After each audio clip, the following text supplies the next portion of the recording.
But anyway, the next video I want to watch, guys, is it just got posted. So this is hot off the presses from Morphologis, and it's called Salvage Gameplay Done Right, Hardspace ShipBreaker. This is something that a lot of people in my chat have been telling me I need to play Hardspace again because it's released.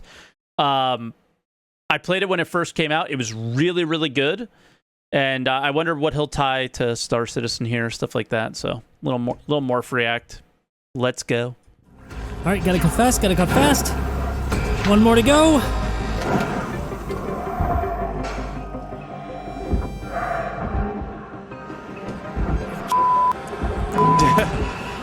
Gotta get to the back.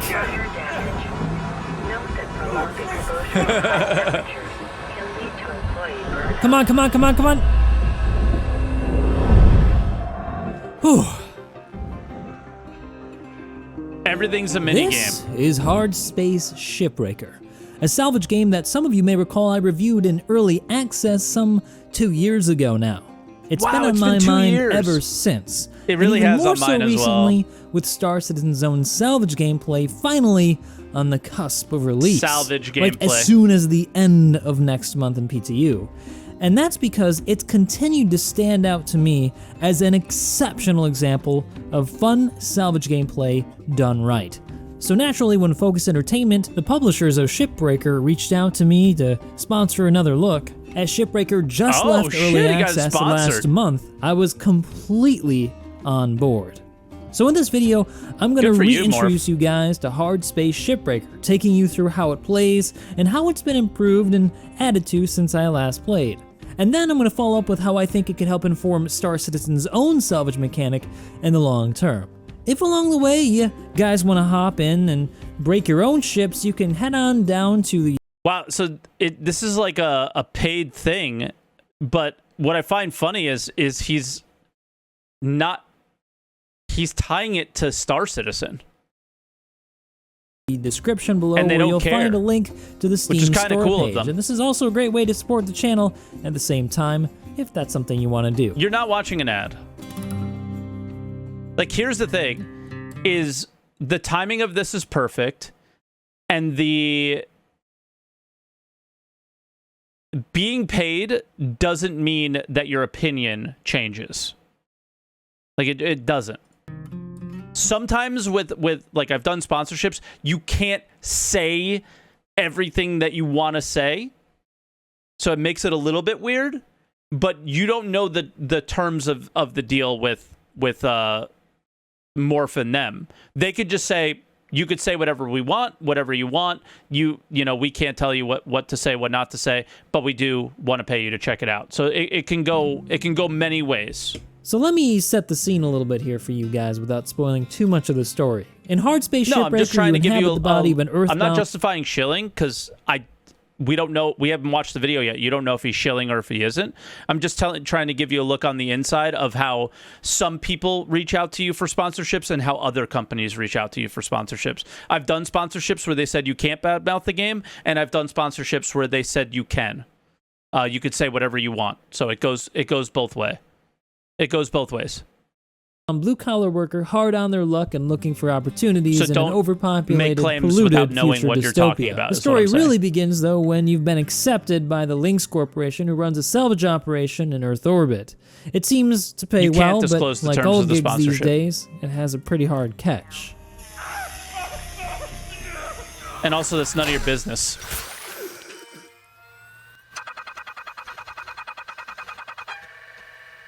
What? You're charging me degaussing and delousing even though you killed my original body?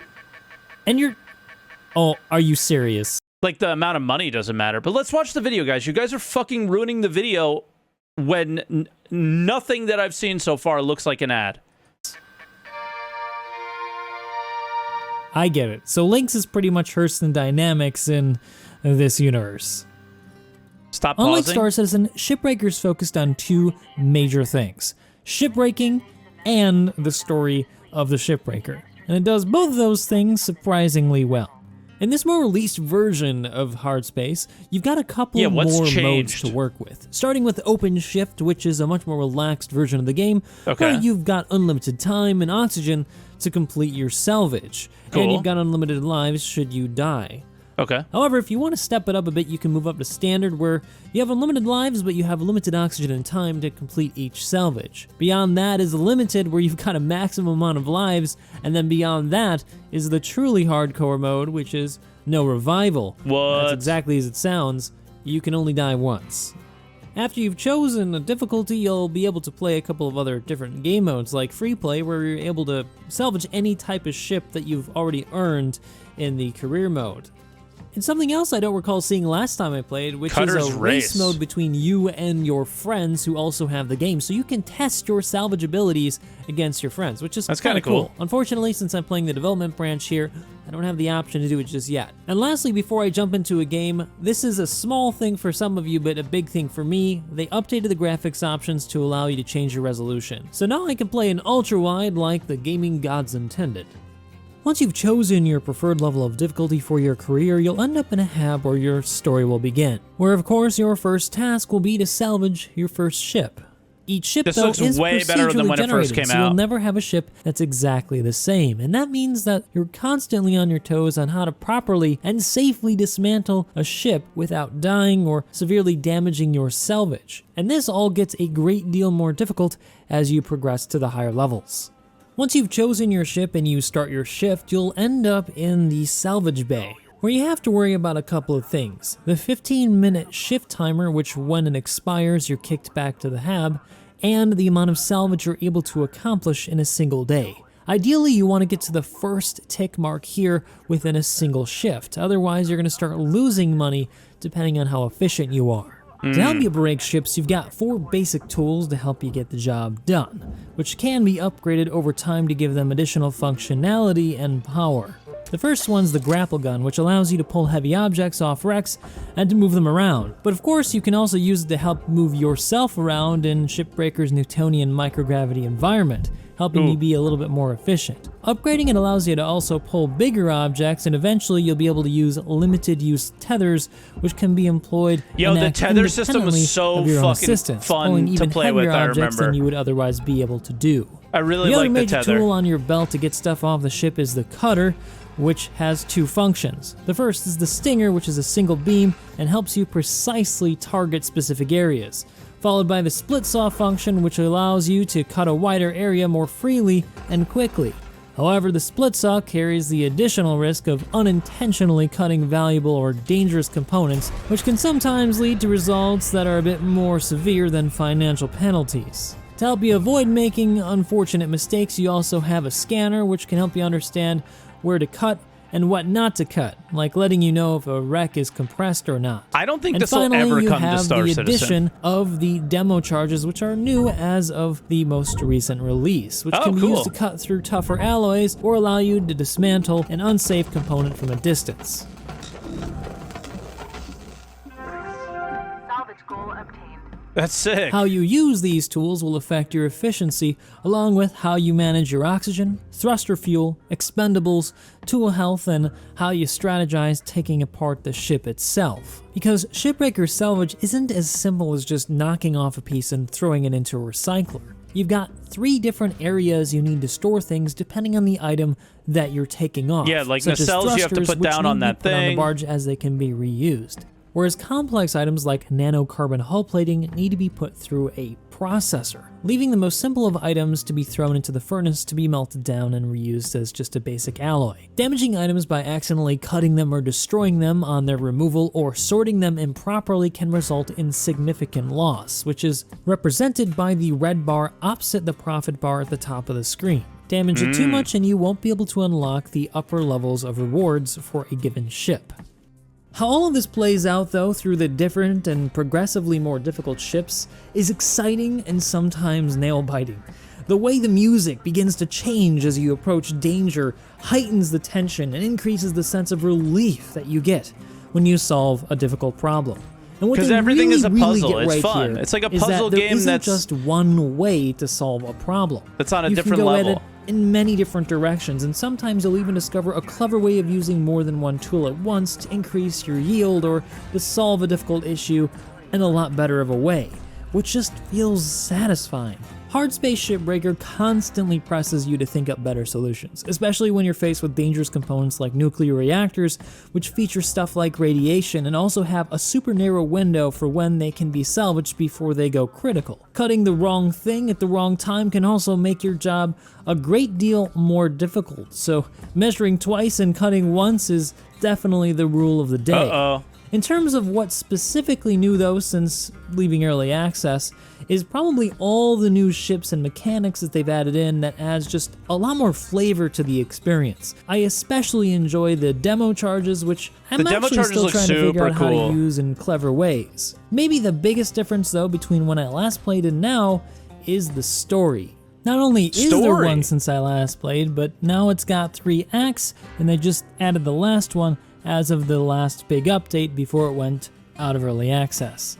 And I don't want to spoil too much of it for anybody watching here, but it does a really good job of keeping you engaged as you go through the different classes of ships and progress through the game story. And I like how they also added into the story the ability to build up your own ship that's gifted to you pretty early on. You basically have to look through the wreckage to see what you want to kind of borrow from links to add onto your own ship so that you can eventually find a new life out there in the stars. Maybe it's kind of hinting towards a sequel or something? I don't know yet. I haven't finished the campaign, so I can't say. There are countless other things that they've also done that I don't have time to go over in the video, but suffice it to say they've made a lot of tweaks, bug fixes, and improvements that make the experience a lot better than when I last played, including a highly requested community feature to save ships. So whether or not you bought it way back when I first recommended it when it was in early access, or if you're new and you just discovered it today, I still think it's a really, really solid game to check out if you're into this sort of thing, because I certainly have had a ton of fun with it and even had some trouble getting this video done because I ended up recording more footage than I probably needed because I just enjoyed playing the game so much. And then you have to scrub through it. It's a pain in the ass, yeah. But if you're like me, what can Star Citizen learn? I hope he's being realistic here. Let's see. And you're a big Star Citizen fan, and you've noticed how there's some similarities in this game to Star Citizen. You can kind of see.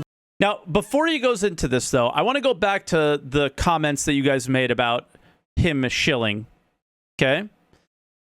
Companies like this will reach out to actually good content creators like Morphologis, right? And go, you know what? I think this guy can make like essentially a overview of our game better than we can. So we might as well just pay him.